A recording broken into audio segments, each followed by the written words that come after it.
will genießen, a geschmacken guten Bissen, im Park wie Cafeteria, im Park wie Cafeteria. Ach, holen was haben dem heimisch gekochten Tam, sei milchig, fleischig und andere Wundeus Nahm.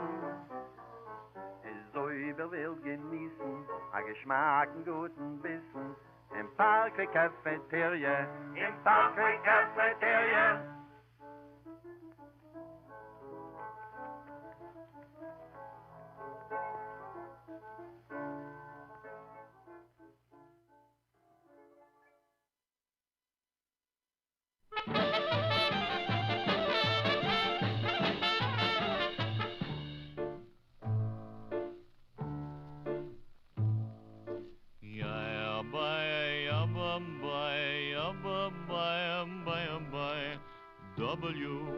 WBVD.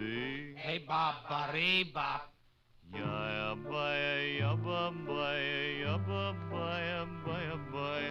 WBVD. I send me sister.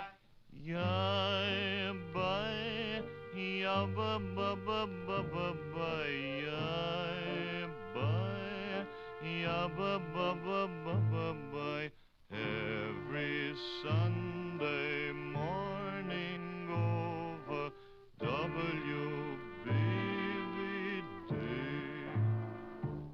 Joe and Paul's a bargain again. Joe and Paul's we can a bargain kriegen a suit a koit a gabardine. Bringt daran a kleinem Sinn. Caught speech. I get for you morgen euch, meine liebe Radio-Zuhörers. Wir bringen jetzt das Programm von Joe and Paul's was haben 3 Stores. Der erste store is located in Stendalency in downtown Manhattan. Der zweite store is located in Hunts Point, Southern Boulevard in the Bronx. And the dritte store is located in Pitkin Avenue, Bronzeville, Brooklyn. Hat hier aber mit für Ingelo, was da oben a Slacksuit, a Two-Tone, a reversible slick, a Herringbein, a Jacket, a Verhäusen, a Miami Chevette, a Bronx Sharpie, a Brooklyn Troop. Bringt er mal rein, sie. Joe and Paul's a bargain. Joe and Paul's we can a bargain kriegen a suit a koit a gabardine. Bringt daran a kleinem Sinn. Caught speech. Mames hat hier ein jünger Boy in daheim, a ju 14, 15 Jahre alt, was gleich schon zu seiner Boy-Show. Kauft schon French Postal Cards. Kommt daheim, geht ran in der Bathroom, macht sie die Tiere, macht schon oh. Mames tiet mir a Teufel und geht dem Boy a Putuler und schickt ihm rein zu Kakai Jenny. Und er Tama weißt du nicht, wie das ist fragt ein Mann, kennt schon das Platz, sehr geht. Joe and Paul's a bargain. Joe and Paul's we can a bargain kriegen a suit a koit a gabardine. Bringt daran a kleinem Sinn.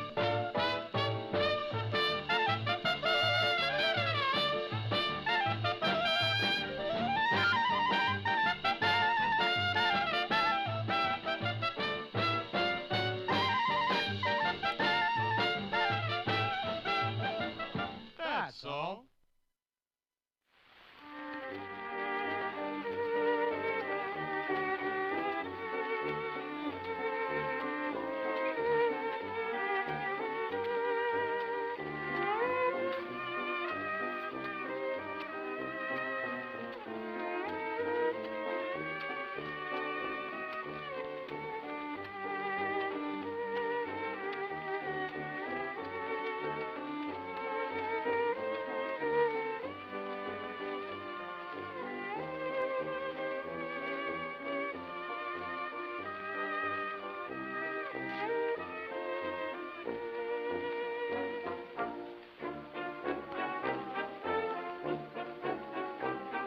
Es fliehen Helden über größte Jammen, in men singt fin sehr viel mit dem. Nur ein Jeden darf man nicht versammeln, singen Leub Gesänge wegen ihm. Levin, Levin, bis der Held jetzt fin Jesruel. Levin, Levin, wie die Oves fin Amor. Wenn Chamberlain ist gekommen dort, ist die gewähn mit ihm, bald auf dem Ort. Levin, Levin,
in alle Wissenschaften. Wie an Ort ist dorten ist Aid. Sein Chochme, sein größte Kraften. Überall ist bald in der Mitte. Levin, Levin, bis der Held jetzt in Yisroel. Levin, Levin, wie die Uwes bin amul. Wenn Chamberlain ist gekommen dort, bis die gewähn mit ihm, bald auf dem Mord. Levin, Levin ist geklärt und ist getracht, was die dein Numen größt gemacht. In Bruch ist und Tool, wünscht dir dein Yisroel, Levin mit dein Flying Machine.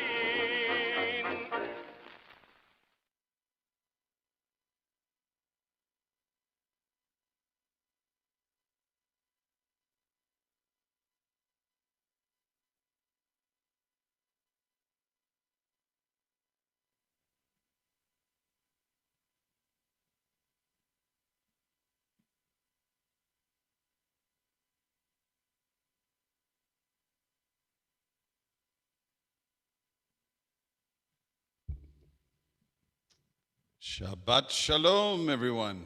Welcome to Erev Shabbat at Temple Beth Israel. So glad to see you all here for this beautiful evening, a very special evening when we welcome our Rosenfeld Scholar for the spring, Reb Moshe Waldox, and we look forward to hearing from Reb Moshe right at the conclusion of our service. And I hope that you are all looking forward to it as much as I am. Shabbat Shalom to all of our, all the people on Zoom, all the people on Facebook, and Shabbat Shalom to Rabbi. Shabbat Shalom, everyone. Oh, got to remove spotlight here. Shabbat Shalom, everyone. Thanks for being with us, and I'll invite our panelists who are with us on our Zoom. You guys can all just stop your video until your turns. Just click on that on the bottom left where it says stop video, and we'll see you in just a little while. Tonight we're going to have a abridged service so that we can have time to hear from Reb Moshe Waldox. And so we're going to move through our service pretty quickly this evening, including when we get to our Amidah, doing that quietly, silently as we get to that place. But I'm going to share our Sidur with you now, and we are going to begin with Shalom Aleichem.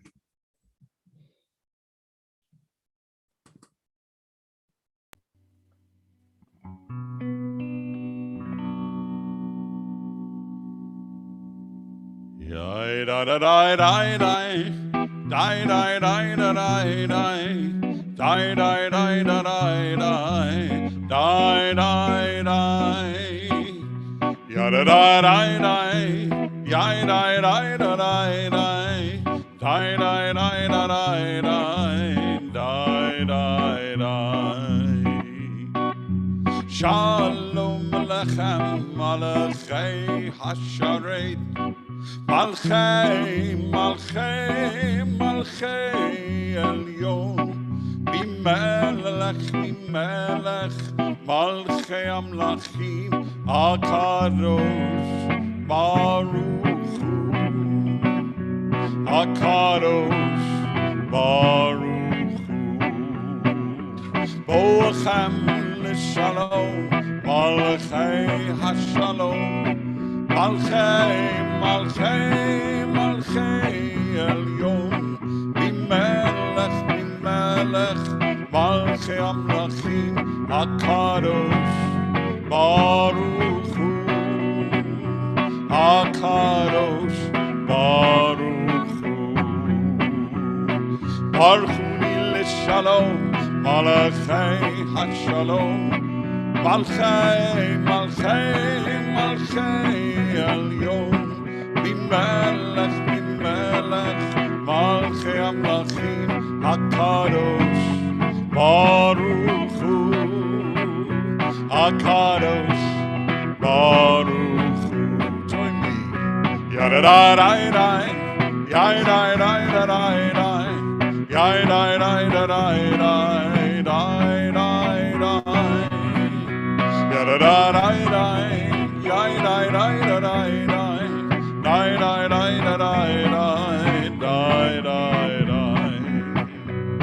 Seitchem l'shalom, malachei ha'shalom, malchei, malchei, malchei elyon, mimelech, mimelech, malchei amlachim, HaKadosh Baruch Hu, HaKadosh Baruch Hu.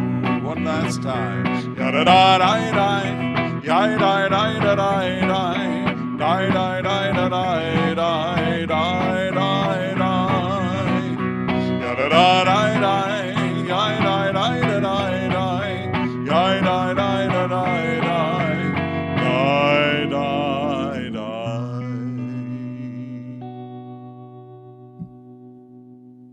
And we now turn to blessing, kindling, and blessing our Shabbat lights. We have our blessing up on the screen as we bring in the light of Shabbat.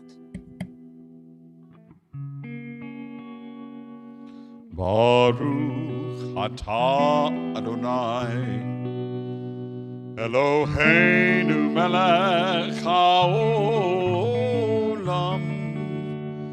asher kiddushanu b'mitzvotav Betzivanu lehadlik ner shel Shabbat.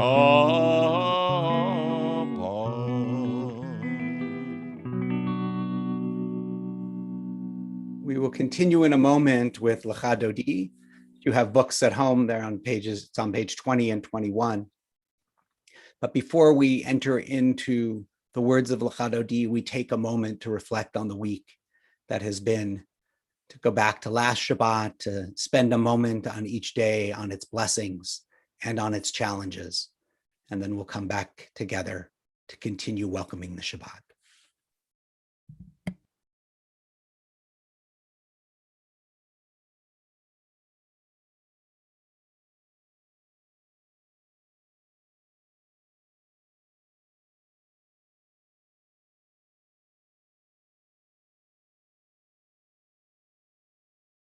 Let's all take a deep breath. To be present in this moment, in this time of Shabbat, to allow the week to fade behind us. We'll sing together the verses 1, 2, 5, and 9. When we get to verse 9, face the door to your home to symbolically welcome the Shabbat presence and the Nishama Yetera, that extra soulfulness that travels with you during Shabbat, into your home and into your heart.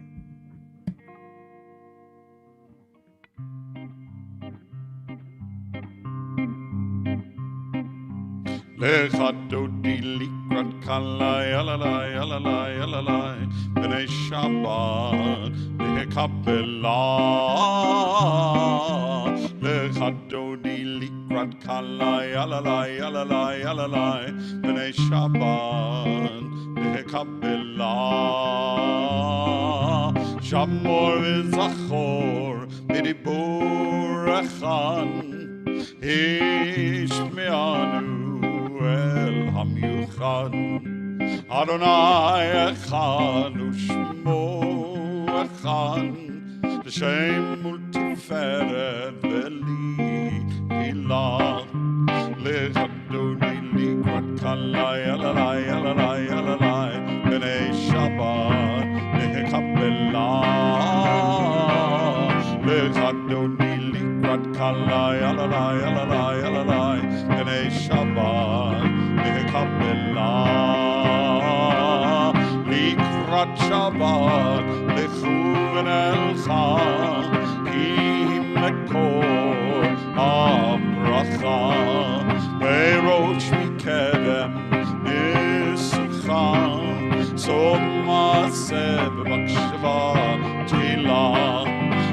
Lechadoni likrat kalai alalai alalai alalai B'nei Shabbat Mehekabelah Lechadoni likrat kalai alalai alalai alalai B'nei Shabbat Mehekabelah Itoreri Kiva Ored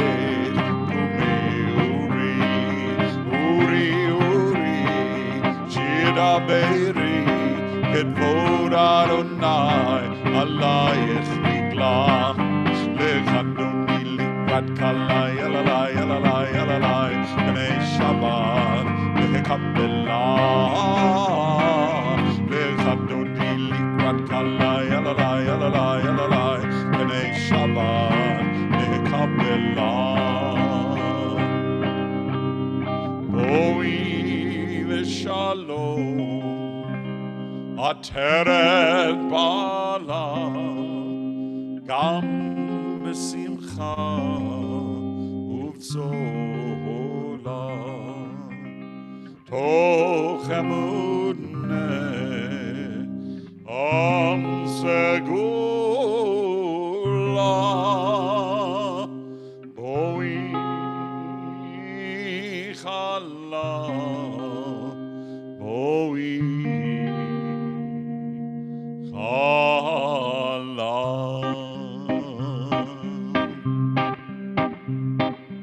Lechadoni likrat kalai alalai alalai alalai B'nei Shabbat Mehekabelah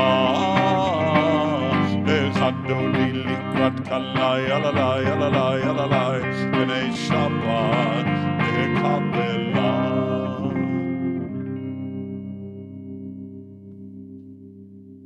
We continue with Chatzi Kaddish. If you have a book at home, we're on page 26. It Gadal, V'it Kadash, Shemei Rabbah. Ve'alma Divrach Chirutei V'yamlich Malchutei. V'chai Echon U'v'yom Echon U'v'chai Echol Ben Yisrael. Ba'gala, Ba'gala U'v'zman Kariv Ve'yimeru Amen. Yehei Shemei Rabbah Mevarah Le'olam Ulan Me'al Maya Yitbarach Ve'yishtabach V'yitpa'ar v'yiromam v'yitnasei V'yithadar v'yithaleh v'yithalal Shemei dekudesha berichu Le'ela min kol birchata v'shirata Tushbechata v'nechamata Da'amiran ve'alma Ve'imeru Amen. We rise in body or in spirit for our call to prayer, Baruch. Am I awake? Am I prepared? Are you listening to my prayer? Can you hear my voice? Do you understand? Am I awake? Am I aware? Baruch Hu et Adonai HaMevorach. Baruch Adonai HaMevorach Le'olam va'ed. Le'olam va'ed. Yadadai dai dai. Yadadai dai dai. Yadadai dai dai. Yada dai dai dai, yada dai dai dai, yada dai dai dai.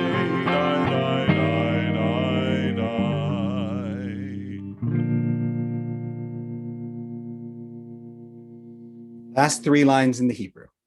El chai v'kayam, tamidim l'chaleinu l'olam v'en, Baruch atah Adonai, Hamariv, Haravim. We continue with Shema Yisrael.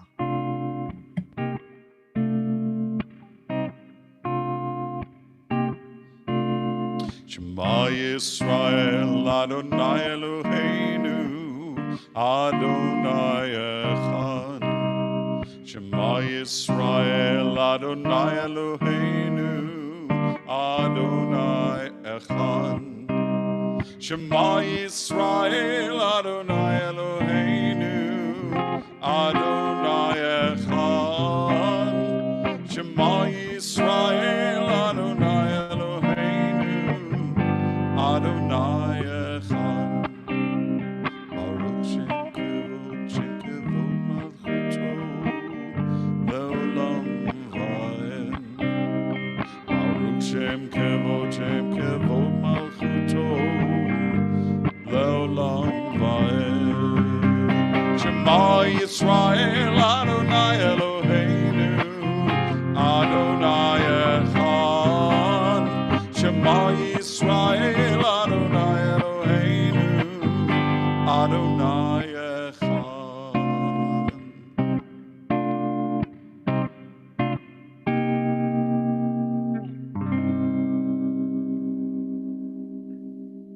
Love your God with every heartbeat, with every breath, with every conscious act. Keep in mind the words I command you today. Teach them to your children. Talk about them at work, whether you are tired or you are rested. Let them guide the work of your hands. Keep them in the forefront of your vision. Do not leave them at the doorway of your house or outside your gate.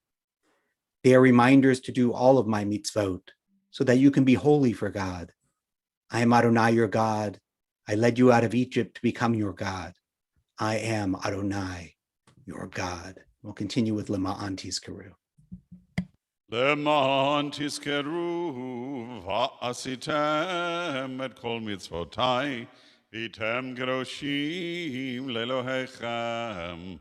Ani Adonai Elohechem asher hotzeiti etchem me'eretz Mitzrayim liot lachem le'Elohim. Ani Adonai Elohechem, Adonai Elohechem emet.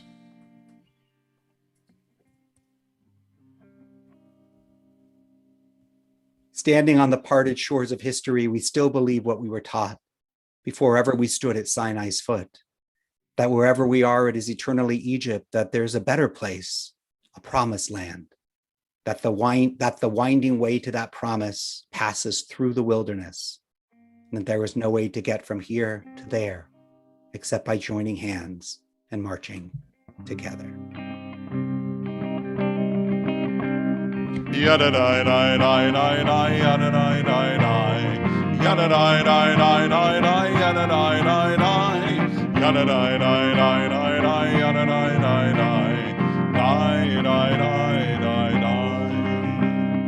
Mi chamocha bailim Adonai, mi chamocha nedar, b'kodesh norati lod. O seifele, malchutcha ra'u v'necha, lo kayam lifnei Moshe u'Miriam, malchutcha ra'u v'necha. Okay, I'm leaving Moshe Miriam.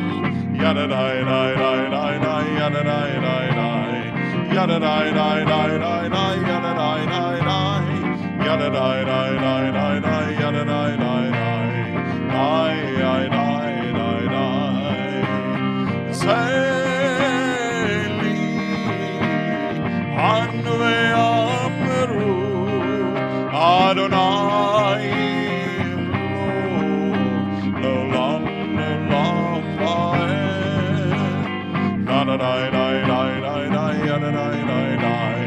Yada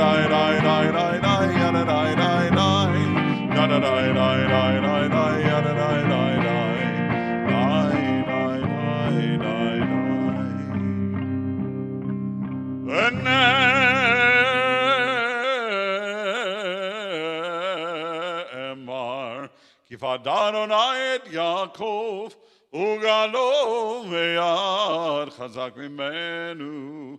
Baruch atah Adonai, Gal Israel. Amen. Hashkivenu, page 42. Third line from the top. Ufros aleinu sukan, sukan, shlomecha.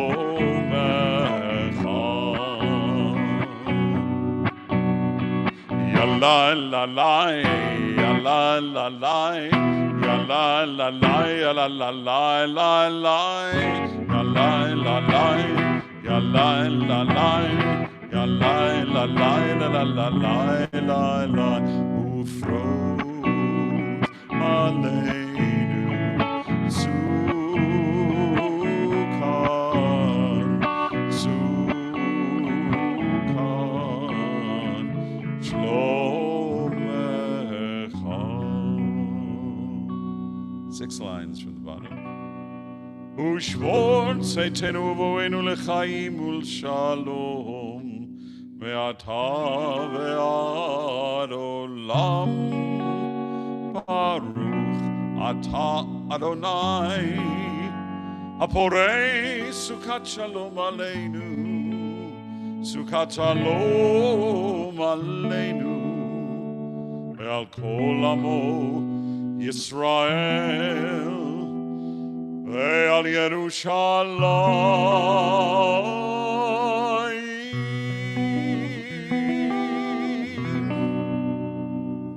Bishamru, we give thanks for Shabbat. Shamru v'nei Yisrael et HaShabbat, לעשות את השבת לדורותם ברית עולם, ביני ובין בני ישראל, אותי לעולם, כי ששת ימים עשה אדוני את השמיים ואת הארץ, וביום השביעי Shabbat vayinafash.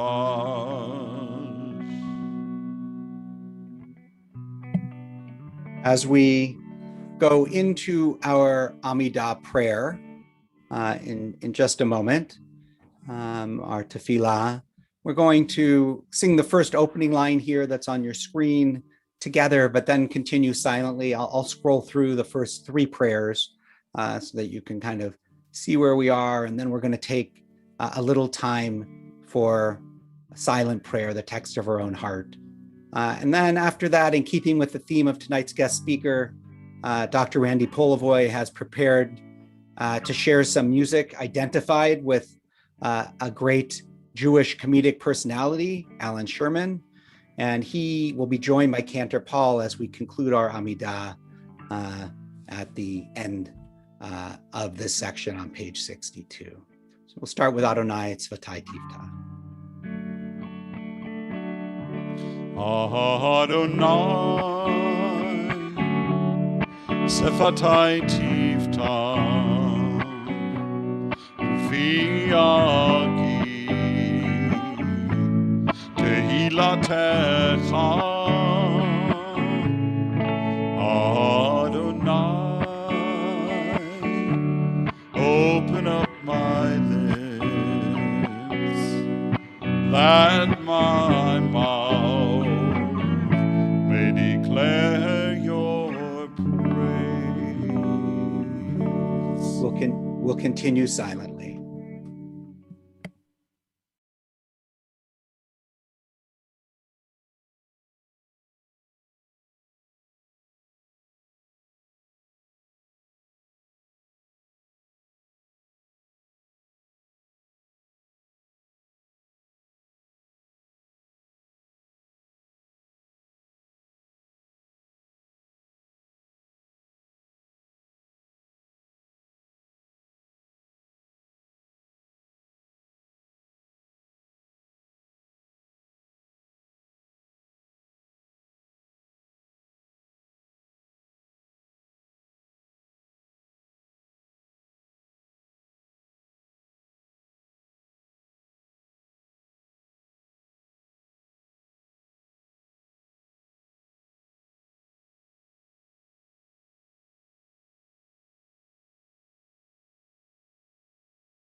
Shabbat Shalom to everybody. Shabbat Shalom. Let me preface what I'm going to do here by saying I really can't believe I'm going to do this. But in the interest of tonight's program, I'll take a stab at it. So the comedian Alan Sherman was very popular during the 50s and 60s. His reinvention of the tune Hava Nagila is called, appropriately enough, Harvey and Sheila. So I've actually shortened the piece a little bit, leaving out one of the verses in the interest of saving time. Some of the lyrics are a little dated, owing to the fact that they come from the early 1960s, but I think they're still funny today, and I hope you enjoy it. Harvey and Sheila, Alan Sherman.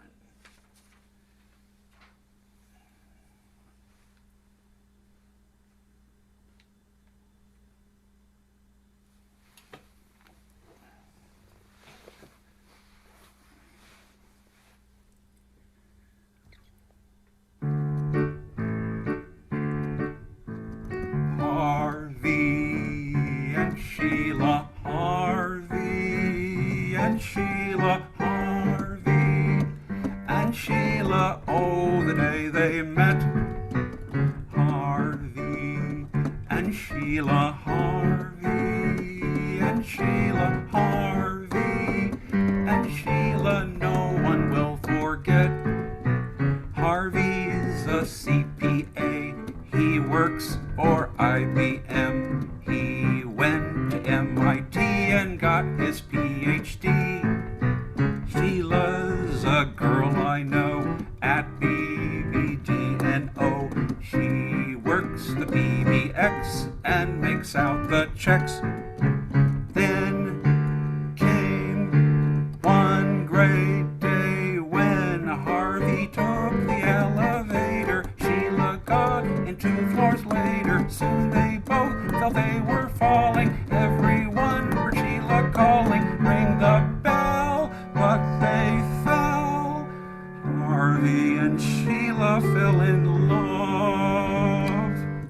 Harvey and Sheila, Harvey and Sheila, Harvey and Sheila moved to West LA. Harvey and Sheila, Harvey and Sheila, Harvey and Sheila flew TWA. They bought a house one day, financed by FHA. It had a swimming pool full of H2O. Traded their used MG for a new XKE. Switched to the GOP, that's the way things go. Oh, that Harvey, he was really smart. He used his noodle. Sheila got a white French poodle. Went to Europe with a visa. Harvey's rich, they say he's a VIP. This could be only in the USA. Oy vey!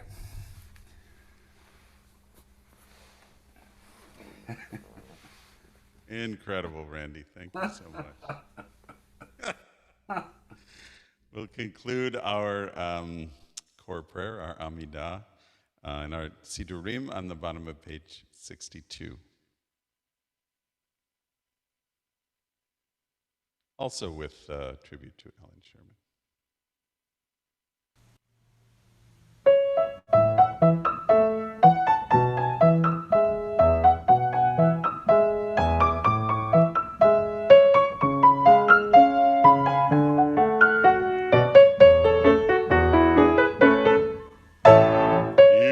רצון עם רפי והגיון ליבי לפניך אדוני צורי וגואלי.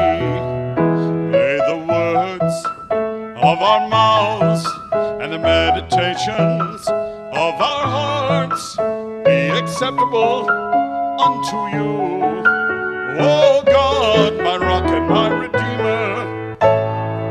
Oh, say shalom, shalom, Ramav. Oh, yeah, say shalom.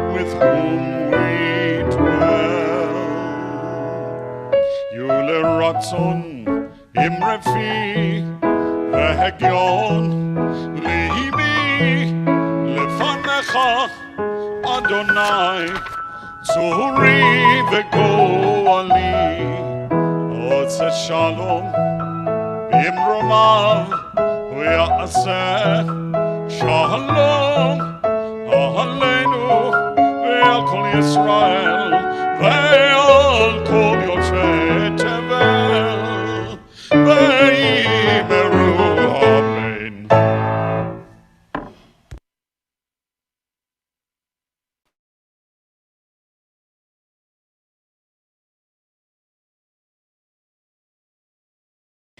There we go. Our thoughts turn now to all of those in our life and in our community who are in need of healing, of body, of mind, and spirit. We join in our Misha Berach prayer.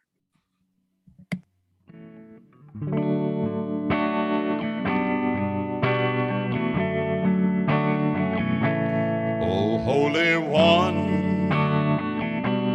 blessed our mothers, blessed our fathers from ancient days, bless and heal those in our hearts, and hear our prayer as we say their names. HaKadosh Baruch Hu, Yemaleh Rachamim Aleichem, Lehatzikam, Ulrapa'otam, Veishlach Lahem, Refuat Shlema,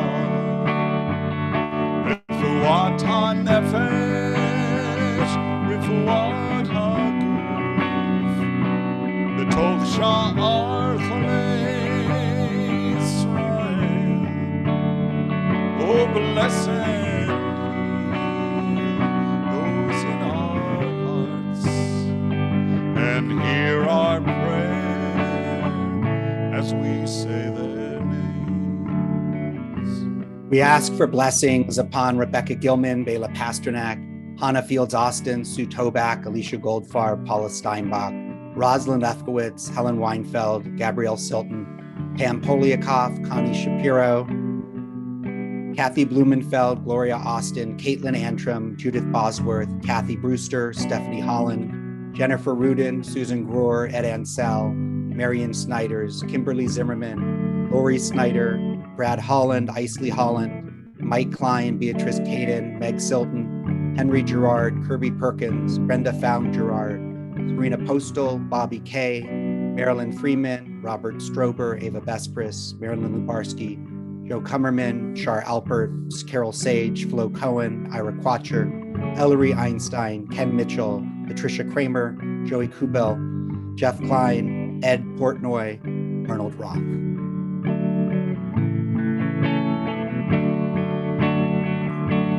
HaKadosh Baruch Hu,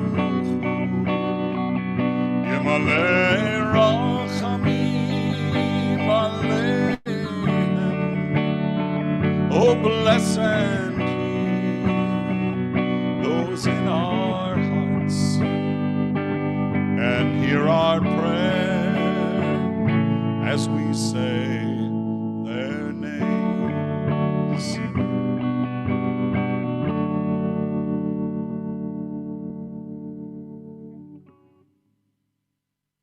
We are in the period of Sfirat HaOmer, of the counting of the Omer, and I am ready to fulfill the mitzvah of counting the Omer.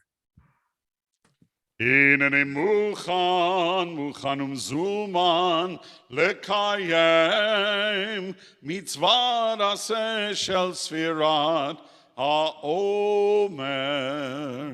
Baruch Ata Adonai Eloheinu melech haolam asher ki nishanu b'mitzvotav v'tzivanu al sfirat ha'omer. Praise to the Holy One of Blessing who hallows us with mitzvot, commanding us to count the Omer. Ayom esrim yom shehem shnei shavuot v'shisha yamim la'omer. Today is the 20th day, which is 2 weeks and 6 days of the Omer. Because we're going to kind of complete our service tonight and then come back to and then have Reb Moshe speak and then just end with a song, I'm going to invite Gary Gilbert now to come on and share some announcements at this time, even though we still have a little time ahead of us in the service. So Gary, if you're there.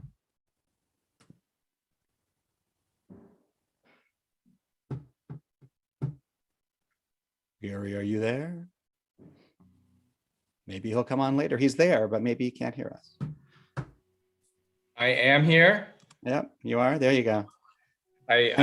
I know I caught you by surprise. Sorry. Oh, apologies. Yes, I wasn't exactly sure when the announcements were coming in tonight's service. So apologies for that.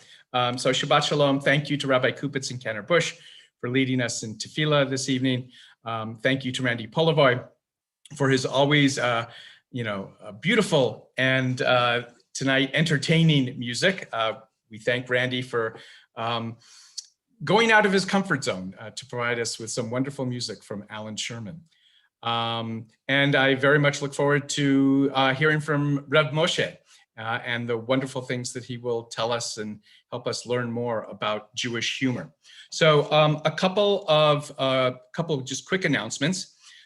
First, May 7th will be a special Shabbat for the Social Justice Committee. Will be hosting a special Shabbat with some of our partners, Uncommon Good, and we encourage you to attend that Shabbat to learn more about the wonderful programs that they put on. Secondly, in May, beginning on May 17th, we will begin our online auction. It will be a wonderful opportunity for you to acquire some wonderful swag as part of our online auction, and it will continue from May 17th until May 23rd. And on May 23rd, we will hold our live auction as well, and hope that you will all be able to participate, get some really wonderful things, and of course, as always, help to support the temple and its many programs and operations. And then finally, on May 27th, I think that's the right day, May 27th, mark your calendar for the annual congregational meeting.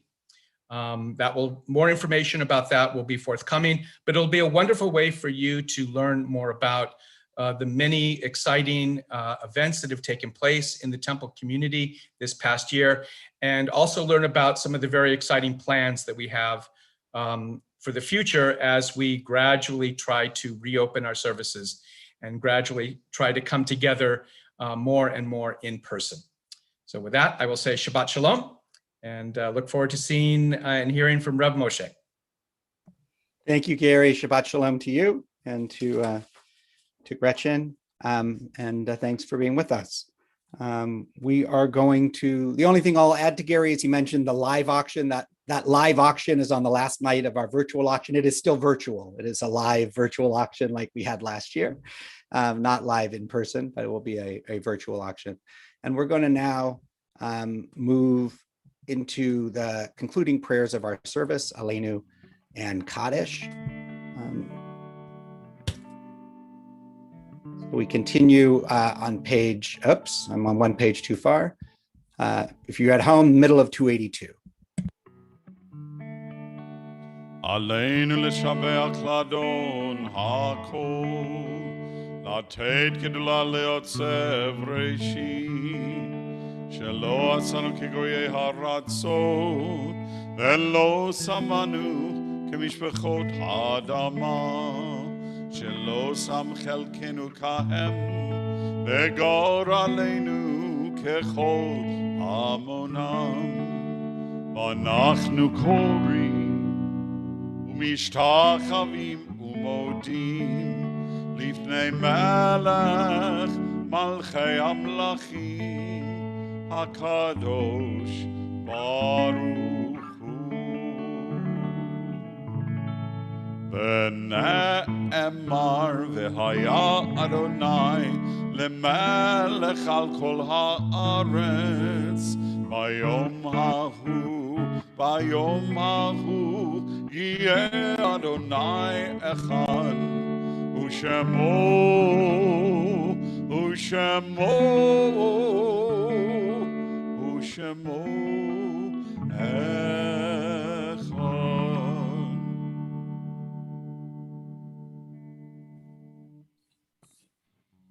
We now turn our thoughts to those in our community and in our lives who have left this earth, but who continue to live through us. We remember those who have died in recent days and at this time in years past. We remember the recent deaths of Jean Lambden, of Lynn Krinsky, Shirley Paniet's aunt of Harriet de Basilio. We remember the Yortzites, the anniversaries of the deaths of Henry Blechman, Sylvia Sins, Lena Feinstein, Gloria Freelander, Randy Helf, Sam Sacken, Diane Arndt, Jeffrey Duran, Rob Futterman, Rudy Hirsch, Tusa Pli, Yosef Marek, Barbara Mullane, Harold Minovitz, Bernice Pollock, Rania Spillerman, Povolotsky, Anita Shalit, Barnett Shapiro, Bertha Teitel, Michael Blumenfeld, Francine Diamond, Beatrice Glub, Leo Michael Jasger, Jacob Mazurowitz, Jeanette Rosenthal, Elizabeth A. Addie Smilikstein, Doris Spivak, Lillian Avedon, Sydney Fisher, Harry G. Friedman, Harry Gohl, Morris Milstein, Meyer Phillips, Tim Rosenblum, Elmer Simon, Nathan L. Zoller, Uri Cohen, Arthur F. Rasmussen, Beatrice Caravoda, Russell Cohen, Sylvia Davis, Sherman Delman, Charles Gamblin, Isabel Klein, Toby Lasky, Albert Liget, Mark Meckler, Eleanor Missinger, Irving Elhai, Frederick Hecht, Faye Joan Joseph, Bruce Klein, David M. Lieberman, Marvin Salzberg, and Jerome Stein. And of course, all of those that you carry in your heart. Kaddish. Yitgadal v'yitgadash shemei rabbah, v'yalma divrach hirutei v'yamlich malchutei, v'chayachon v'yomechon, uv'chayei decho beit Yisrael, v'agalah v'izman kari v'imru amen. Amen. Yehei shmei rabbah mivorach v'olam u'lomei almaya. Yitbarach v'yishtabach v'yitpa'ar v'yitromam v'yitnaseh, v'yitadar v'yitaleh v'yitalal shmei dukudasha brichu. Le'ela min kol birchata v'shirata, tushbechata v'nechemata, da'amiram bi'alma v'imru amen. Amen. Yehei shlama rabba min shmaya v'chaim aleinu ve'al kol Yisrael v'imru amen. Osei shalom b'imromav, hu ya'aseh shalom aleinu ve'al kol Yisrael v'imru amen. Zichronam livracha, may their memories always be for a blessing. So now as we transition into our program with Rabbi Moshe this evening, I'd like to invite first Karen Salter-Moss, who will give a little bit of background on Brenda Rosenfeld and the Brenda Rosenfeld Scholar Series. And then I would like to invite Jeff Pass to introduce Reb Moshe. Both Karen and Jeff are members of the Brenda Rosenfeld Scholars Committee, help to pick our scholars and to evaluate the programs and to set a course for the program. So thank both of them for the time that they have put in. This is our third Brenda Rosenfeld Scholar this year. And I'd like to invite Karen to turn on her camera and microphone and so that we can begin. You're going to have to turn to Rabbi. Oh, well, I'll ask. Hold on. Yeah, there we go. We're there. Hello. Shabbat Shalom. In 2014, when longtime TBI member Brenda Rosenfeld died, more than 200 friends and family members established a fund in her memory with the intent of honoring this remarkable woman in a way we knew would celebrate things that truly mattered to Brenda: substantive learning about politics, the arts, music, the changing Jewish world, and especially social justice. But more than just learning, Brenda was committed to action. In her 42-year career with the Los Angeles Department of Public Social Services, in her political lobbying and protests, in her constant search for the most interesting cuisine in LA, and even how she jumped into grandparenting, Brenda was a model of energy, enthusiasm, and dedication. But it was through her active volunteerism at Temple Beth Israel that Brenda left a mark on so many in this community. From the time her husband David and their children moved to Claremont in 1972, Brenda devoted herself to serving TBI.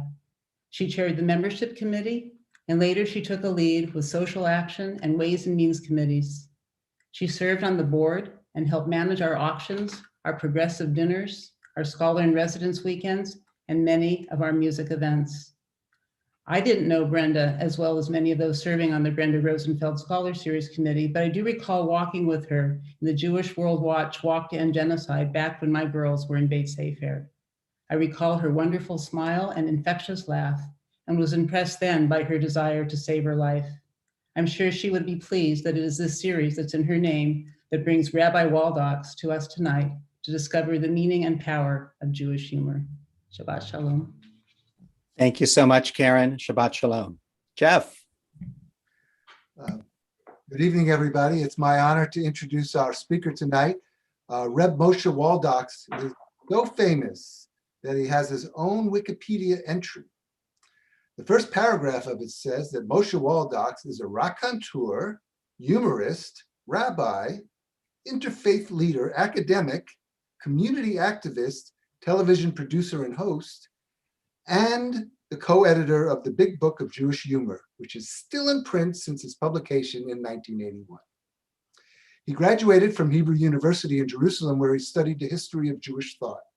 He later earned a doctorate at Brandeis University in Near East and Jewish Studies. The entry mentions his very impressive accomplishments in rabbinic leadership and community activism, but his achievements most pertinent to his role as tonight's Rosenfeld Scholar is his co-authorship of the Big Book of Jewish Humor, published by HarperCollins. In 1994, Rabbi Waldox also co-edited The Best of American Humor, published by Simon & Schuster. In the 80s, he produced close to 200 cable television programs for the first Jewish television series in the Boston area. As you know, humor is an essential element of our identity as Jews, worthy of serious study. I cannot think of any academic topic that could be more enjoyable than a study of Jewish humor. To lead our congregation in that effort, I present to you Rabbi Moshe Waldox.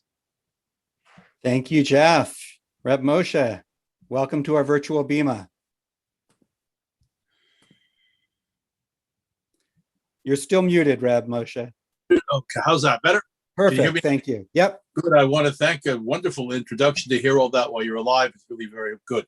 But I'd like to thank Paul, Cantor Paul, Rabbi Jonathan for inviting me, for the Rosenfeld Committee that brings so many wonderful people to you throughout the year.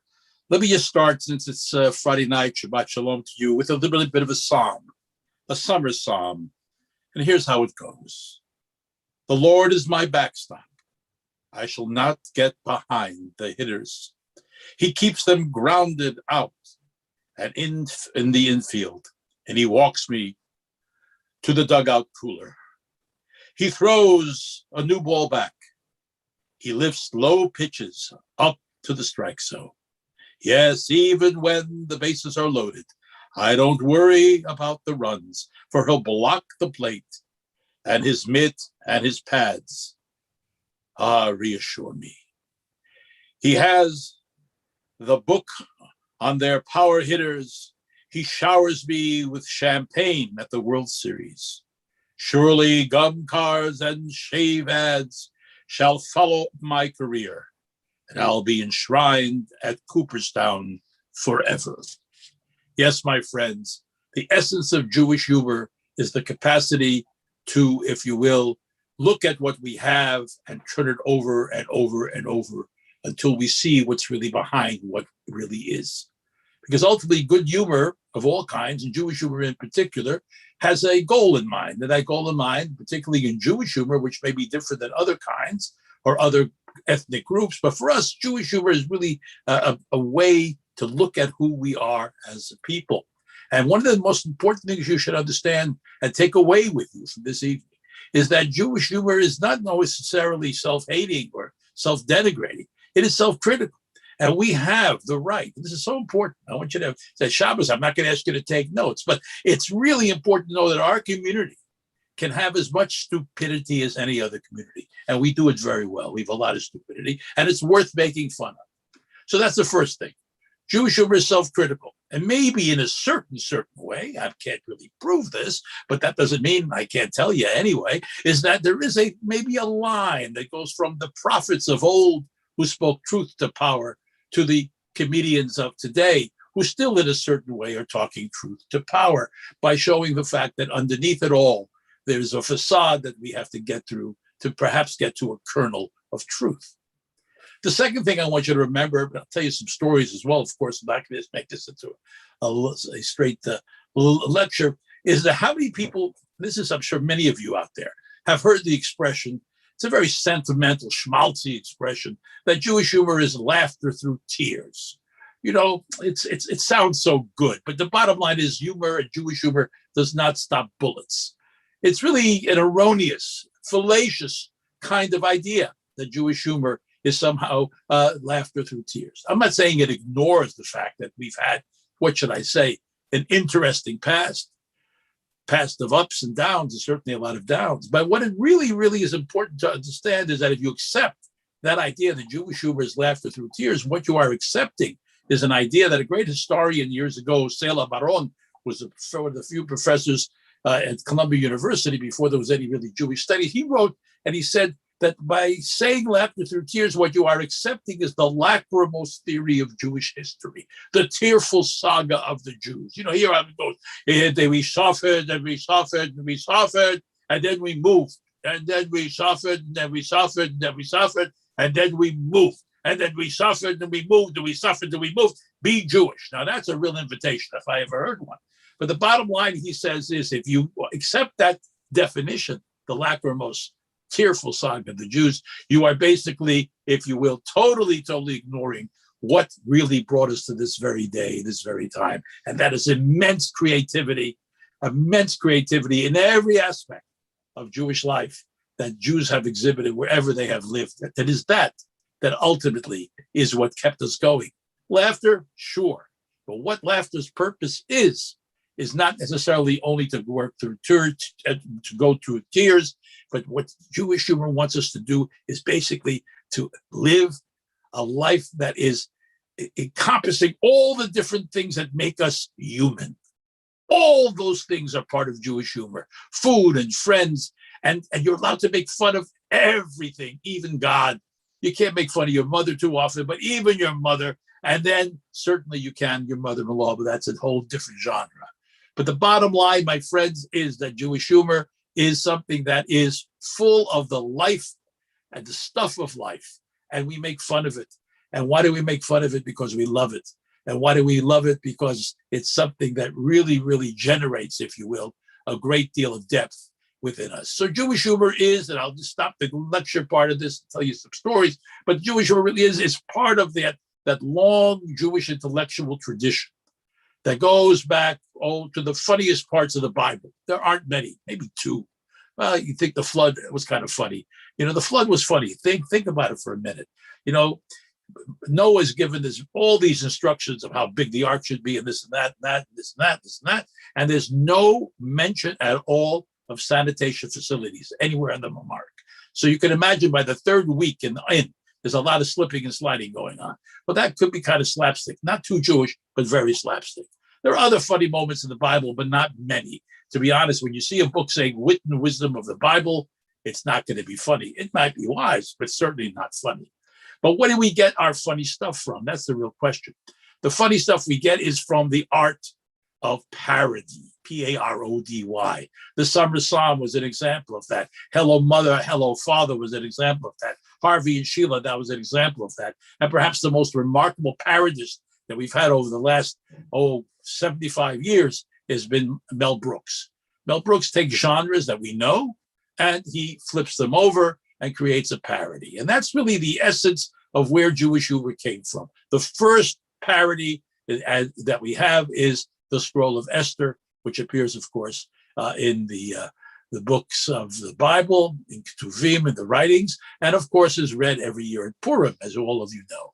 And what is the Book of Esther? It is a parody of the Persian court. It was a daring book in a way because it used names like Esther and Mordechai, which were parodies of the names Ishtar and Marduk, the gods of the Persian court. The Persian king is portrayed as an idiot, which he was, Achashverosh, and we have a wonderful, wonderful heroine. We have a wonderful uncle named Mordechai. Whatever it is a parody, and it became a hit. It was such a hit that they began to read it every year, and people began almost immediately to take advantage of the parody to create what is called plays, Purim spiels. And these Purim spiels really continue to this very day, and I'm sure you have some in your own synagogue. I know we do as at ours, and people who take what we normally know and turn it over and turn it over and turn it over. And that's what Purim's about. It's about upsetting things, turning them over, and seeing what's underneath.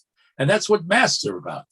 Masks are ultimately telling me a great deal about yourself. Costumes tell me a great deal about yourself. What you hide, Esther or Hester, which is the same word, hidden, what you hide often also reveals. And I could tell a great deal about people by the costumes they choose, because ultimately we have an inner life, and wearing a mask gives some permission to that inner life to emerge. And it's kind of interesting what people wear. So next Purim, pay attention, especially to those who like to cross-dress quite a bit. You see a lot of that. That's a separate topic for now. So Purim is the ultimate, if you will, place of real revelation on Purim. What is hidden reveals a lot. I don't know if there's any connection between the word revels, entertainments or revels, as they say, and revelation, but I do know one thing, that Purim allows us to reveal a great deal of ourselves, and we're given an opportunity that Jews today maybe are more comfortable with than they were in the past, of getting so inebriated, so intoxicated, that you don't know the difference between blessing Mordechai and cursing Haman. Imagine getting to a place where we have to see what the other side is like. Purim is a liminal holiday. It's the separation of winter and spring. It is part of a trio of holidays, which you may be familiar with. One of them is called Carnival, or Fat Tuesday, Mardi Gras. The other one is St. Patrick's Day, Baruch Hashem. That's a happy one. And then you have Purim. And they're all based upon this ancient idea of the Bacchanalia, where the god Bacchus, the god of wine, would use this festival of the Bacchanalia in order to break the bonds of winter into, if you will, the oncoming spring and summer. So this Bacchanalian kind of feeling of letting go is dangerous. And in the church, for instance, what happens immediately after Mardi Gras Fat Tuesday? Ash Wednesday, right there with ashes on your forehead. And you have to spend the next period until Easter with Lent. And you have to give something up. For us, it's similar. Purim can get raucous. Purim can basically upset authority. And matter of fact, that's one of the things about costumes. What if I walk into a Purim party and the king is there, but there are also 24 other people dressed as the king? Who's the king? Who is the king? So ultimately, it's dangerous. Liminality is dangerous, things in between. So what do? Time Purim is over. The first thing is we start getting ready for Pesach, the great slavery of Jewish women for centuries, for millennia. After the second Seder, if you listen, not this year, last year, unfortunately, because of this, all the Zooming, but if you listen carefully to 2 years ago, at the end of the second Seder, you hear thousands and hundreds of thousands of Jewish women saying, free, free at last, hallelujah, free at last, they all went home. That's how we control the raucousness, if you will, and the danger of the liminality of Purim by creating a Seder, the Apollonian, everything in order, everything in order. Well, I want to share a few stories with you.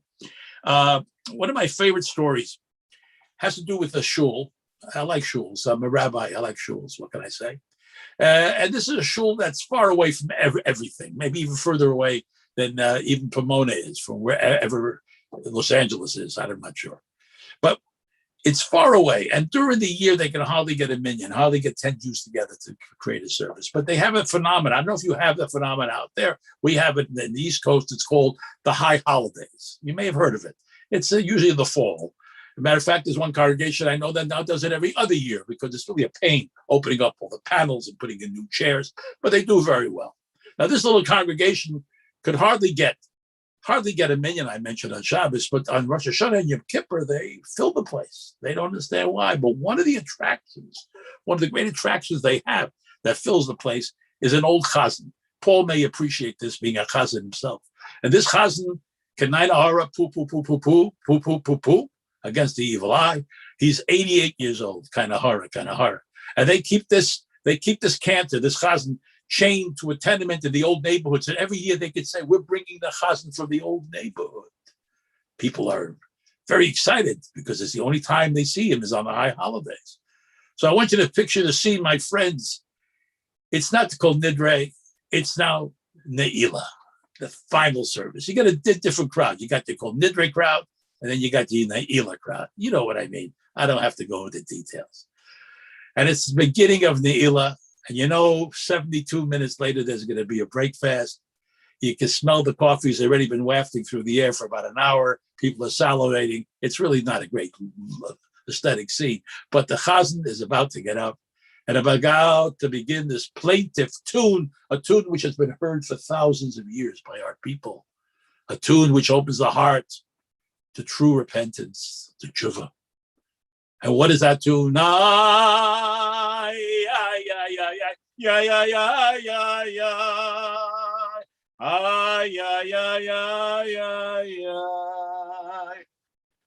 they're waiting for this to begin. The curtains are opened. Everyone rises. And the old chazan gets up slowly, Pamela, slowly, And he's about to begin. And he opens his mouth and nothing comes out. Garnished, nothing comes out. So what to do? Mrs. Goldstein, head of the women's group, says, Chazan, give a cough. So he begins a cough that starts at his ankles and goes up to his knees, goes through his hips, finally to his chest. Thankfully, at this point, nothing does come up. But what are they going to do? How can they complete the service? The shul survives a whole year by these people who show up at the high holidays. So what are they going to do? So they don't know what to do. And then they have a guy in the back who says, wait a second. I have a dog that can do it. A dog. So everyone is upset. So the president of the shul, I don't know, every shul has a president, Baruch Hashem, thank the Lord.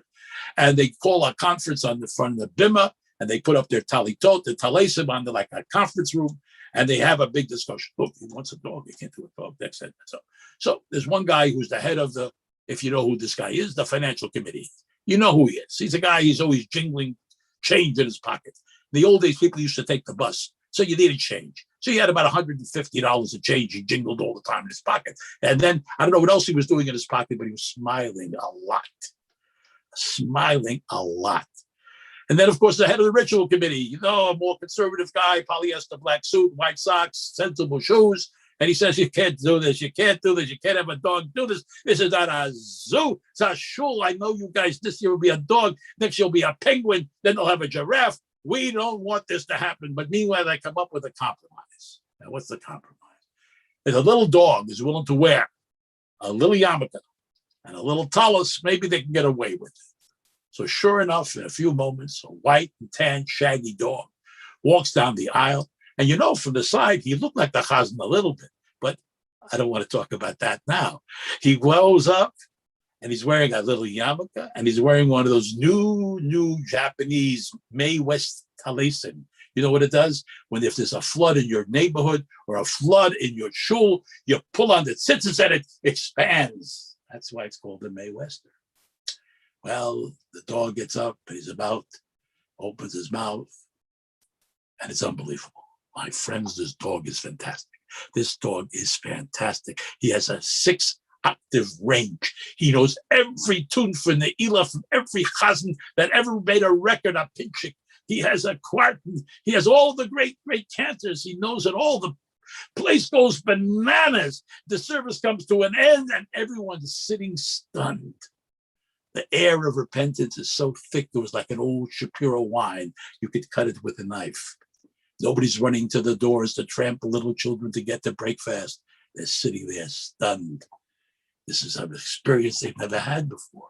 And the president gets up and he says to the owner of the dog, we thought you were kidding, but this dog is fantastic. This dog, he's unbelievable, He could maybe do Vegas, or maybe a lounge act in the beginning, but he could do the big main stage eventually, like Richard Tucker. He could do the Met. What's this dog doing? He's fantastic. And the owner of the dog begins to sob. I know. You go talk to him. He wants to be a doctor. So shul life brings up a lot of interesting things. As a rabbi, I get a lot of interesting questions that go through my mind. I have to watch the time because I've only been told I have about 30 minutes, which is very hard to do. But I wanted to give you a few shul stories that I think I find really, really fantastic. So shortly after his bar mitzvah, Stephen, a young guy, obviously, decides that he wants to become a rabbi. This happens, it happens. It happened to me. I didn't think I'd ever be a rabbi. I was going to be a tall pole vaulter for Sweden. That's what I wanted to be. But no, I became a rabbi. So his father suggests that he visits their own rabbi, and find out what the job entails. Well, the rabbi's thrilled about the young man coming to see him. He says, ask me any question about the rabbinate and I'll give you a straight answer, he says.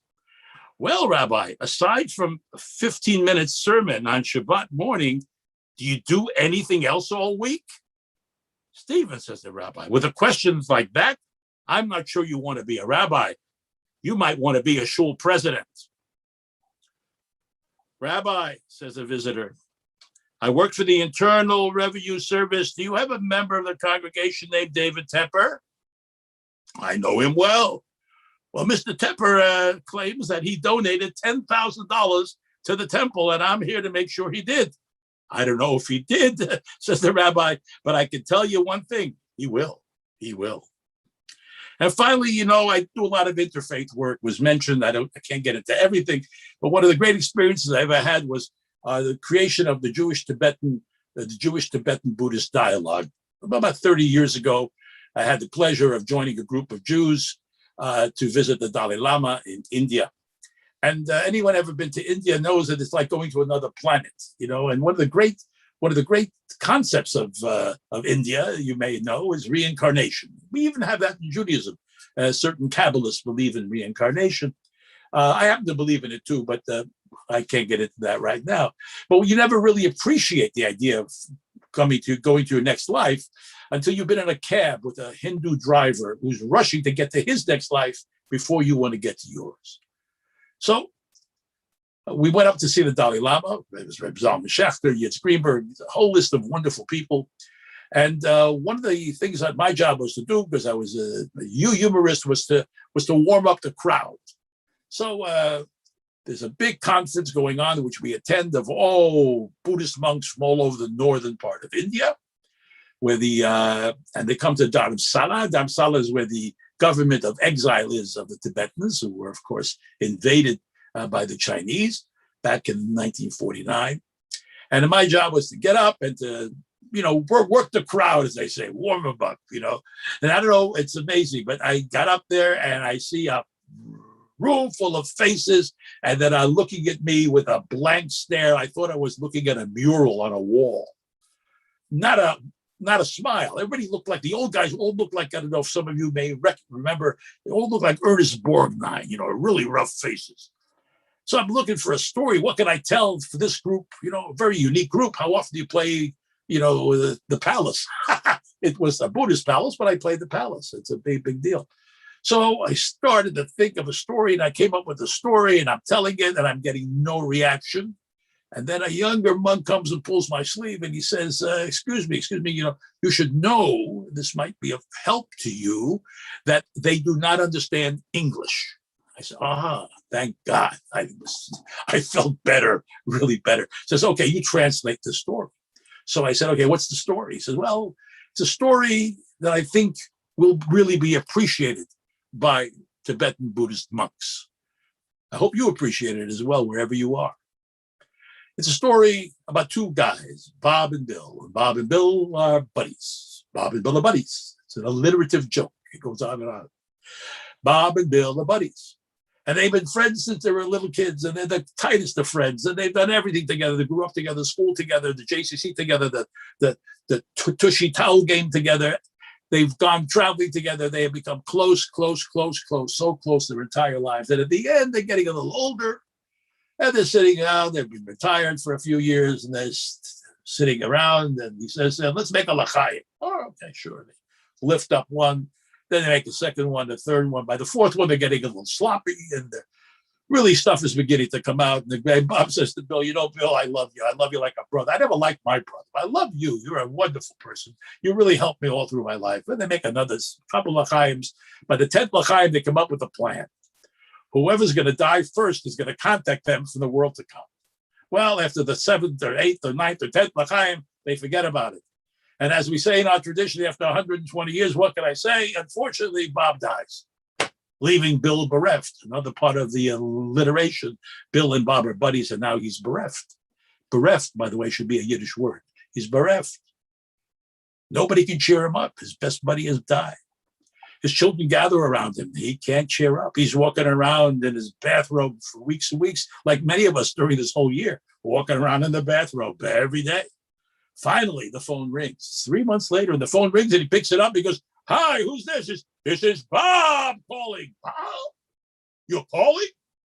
Tell me, do you remember we talked at the couch? We were drinking this a long time ago that we were contacting. I didn't remember, but thank God you called me. That's fantastic. I can't believe it. Can you tell me what's it all about? What's it like? He says, oh, you're not gonna really believe this. But you get up every morning, and there's an 18-foot buffet. Everything is fresh. You eat as much as you want. And then you have a nap, a little drimmel, as we say in Yiddish, a nap on the beautiful lawn. And then after that, you make love, you shtup, until lunchtime. And then another fresh buffet, 25 feet. Same thing, you eat, you have a nap, you shtup, and that's it every day. The next day, the same thing. He says, wow, that's unbelievable. I tell you, I would never have expected that. Heaven sounds wonderful. He says, heaven, schmeven, I'm a bull in Wisconsin. They liked that joke. It was a reincarnation joke. So my friends, let me just say that as we live in this as my time is coming to an end, we live in a very strange time, as you know. All times are strange. Every community of Jews from the beginning have always thought they're the last ones out there. But to tell you the truth, we can be more optimistic. Because between shtisel and white supremacy, there's quite a lot of room. And who would have believed that we would have shtisel and white supremacy going on at the very same time? But that's what it is. We are, as one great intellectual we had in our traditions, Simon Ravidovich, he says, we're the ever-dying people. We're always committed to furthering, in spite of our pessimism, we look for a positive result. Some call it messianism, others call it optimism.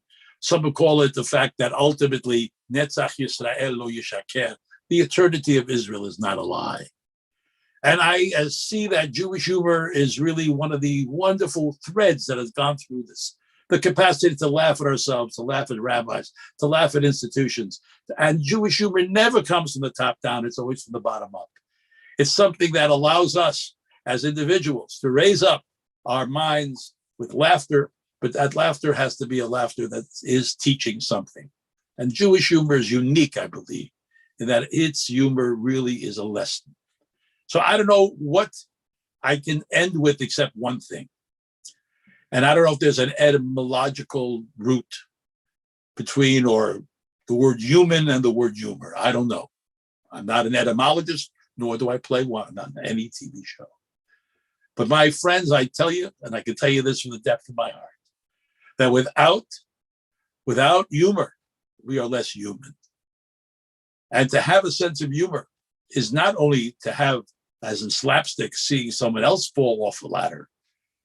To have a good sense of humor is that when your own sacred cow is gored, speaking of India, those sacred cows are in the roads. It's a very dangerous thing. But if your own sacred cow is gored, you can also laugh.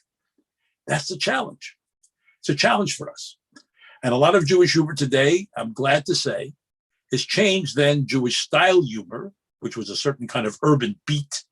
Sort of Seinfeld was Jewish style humor, rarely dealt with anything of content.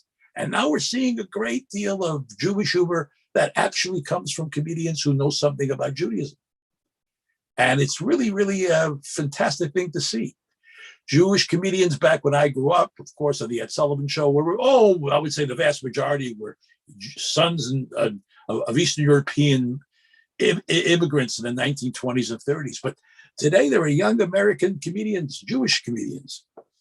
There are a few Canadians as well that are really deeply within doing comedy from within the community and not outside pointing at it. So I'm optimistic, I hate to break it to you, that we will see more and more sophisticated Jewish humor that looks at the world the way it has to be looked, beyond what it appears to be. So Shabbat Shalom. I don't know if there's any room for questions or comments, but let me know. Well, Shabbat Shalom, Rav Moshe, Shalom. and we have just a few minutes. So if there are people who have any questions, you can type them in the chat on Facebook or in the chat on Zoom if you're on Zoom. And but I have a question to start us off, Rav Moshe. Right. Jews obviously are overrepresented as comedians, at least in American society. I don't know what history was prior to America in that sense, but overrepresented in the comic world compared to our population. And why do you think that is? Well, I think it's first of all, we're getting less and less because things are changing. I mean, there are still Jews in humor, but it's the same reason why Jews are in show business. Because when they came to this country, particularly, I say your parents or grandparents at the turn of the century or into the 10s and the 20s, there were no opportunities for your Zeta, I think, to become a vice president of Chase Manhattan. I have a feeling Chase Manhattan Bank didn't have an opening for him. Am I right? Right? So he had to take risks.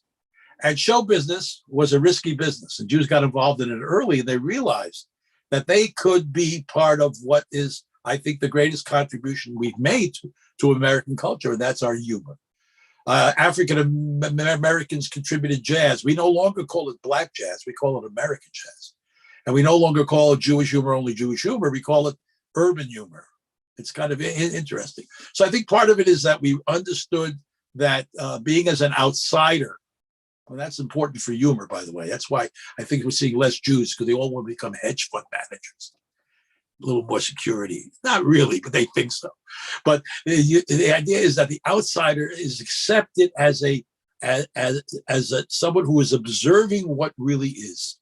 When you're in the midst of something, you don't know where you are. But the outsider says, guess what? Look at this, look at that, look at that.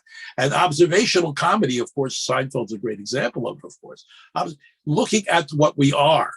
And people appreciate that. People get on the same wavelength with it. They say, right. We often say that with comedians. I remember George Carlin, he wasn't Jewish, but George Carlin would say something, yeah, that's right. And that's what good humor does. It opens up the capacity to see the way things really are, because we're all caught up in our own perceptions of what is. So a good comedian shakes us up a little bit, and a good joke gets us to laugh, loosen up. So I think in the Jewish tradition, we like people. I know it's hard for Jews to understand this sometimes, because all they give me is oi, oi, oi, vey, oi, vey, oi. And I say, no, we are people who have 15 words for joy in our tradition. Eskimos may have 15 words for snow. We have words for joy. We like to be happy. And we have always used humor, parodies, a little inebriation didn't hurt every once in a while. But the bottom line was we enjoy life and see that there is joy in life through humor. Great. We had a question. Somebody wanted to know if you remembered the first Jewish joke that you learned. The first Jewish joke is, why did Cain kill Abel? I heard this in yeshiva. And the guy said, well, because Abel told him an old joke. For those who are not Bible scholars, the rabbi will explain that next Shabbos. Somebody asked, what's the difference between a shlemiel and a shlemazel? The shlemiel spills the soup. The shlemazel has it end in his lap or her lap. Today, we have to be careful about that. Or their lap. Anybody else? Just thank you so much for being with us this evening, and wishing you a Shabbat Shalom. Shabbat Shalom. Toda Rabbah for being Let with me be us. the first one to wish you a happy Shavuos. Enjoy. Thank you. Bye, everybody. Right, we're going to move now and invite Cantor Paul back.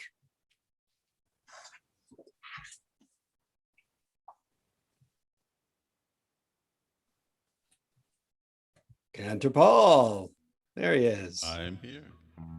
All right, so I'll invite Cantor Paul back. We are going to move to the end of our service and to meet with just a song, and then we'll close with Kiddush and Motzi.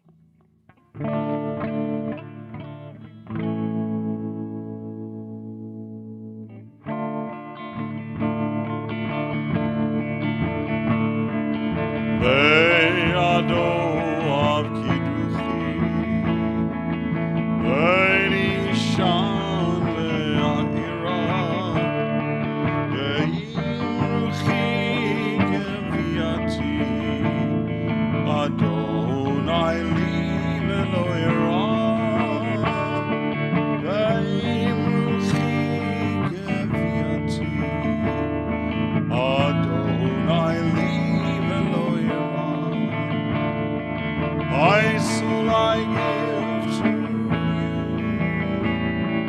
my spirit in your care.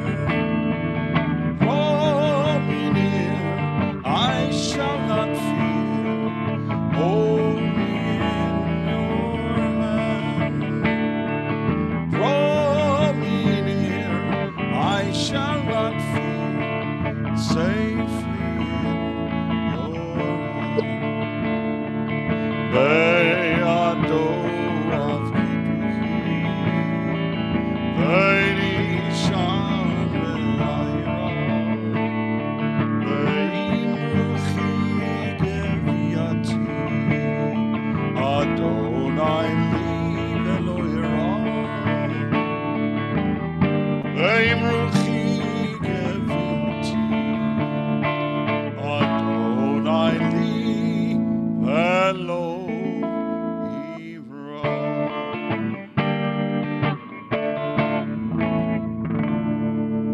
If you have a little wine or juice nearby, you can grab it and we'll join in Kiddush.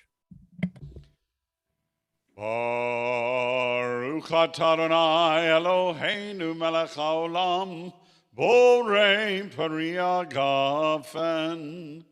Baruch atah Adonai Eloheinu melech haolam asher kidshanu b'mitzvotav v'ratzavanu b'shabbat kodsho b'ahava uvratzon hinchilanu zikaron b'maaseh v'reishit ki hu yom techila lemikraye kodesh zachar letziat mitzrayim kivanu v'acharta ve'atanu kidashta mikol hamim v'shabbat kodshecha ve'ava uvratzon hinchaltanu Baruch atah Adonai Mekadesh HaShabbat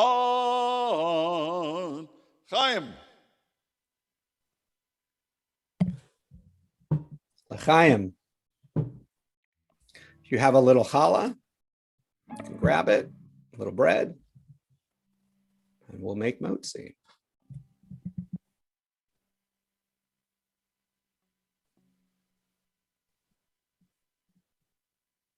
Baruch atah Adonai, Eloheinu melech haolam, hamotzi lechem min haaretz.